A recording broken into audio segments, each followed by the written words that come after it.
在中国人的认知体系里，对于太极拳的感知和定义，既起自于拳法，又超越了功夫的范畴，成为一种文化形态，饱含着中国特色元素和传统的哲学思想。所以说，最能真切感受到太极拳的，不仅仅是拳脚和身体，更是中国人的心。太极拳发源于焦作市温县赵堡镇陈家沟村，是17世纪由陈王庭创立的一种传统武术。他对陈家祖传的108式长拳进行整理改革，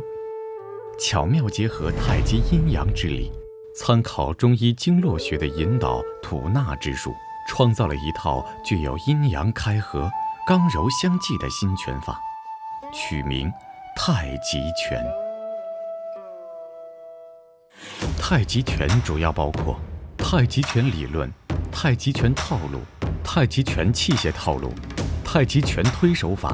太极拳辅助训练法，动作连绵不断，复杂多变，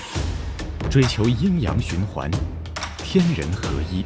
虚实相生、刚柔相济、开合相遇、快慢相间、明暗相称、形神兼备的拳艺主旨。太极拳的传承主要是家族传承与师徒传承，一代代的传承人中，每一个掌握太极拳精髓的人，都会自然地产生出恬淡冲和的气质，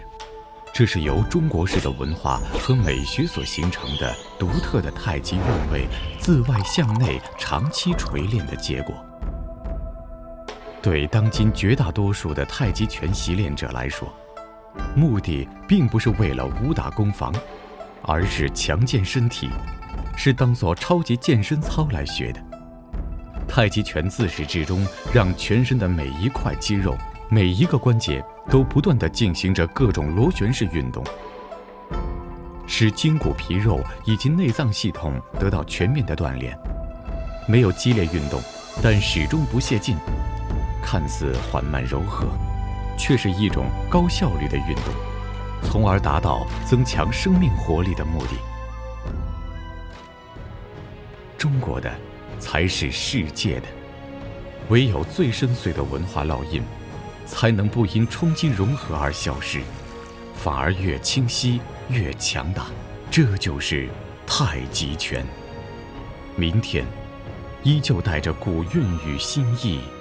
流传世界。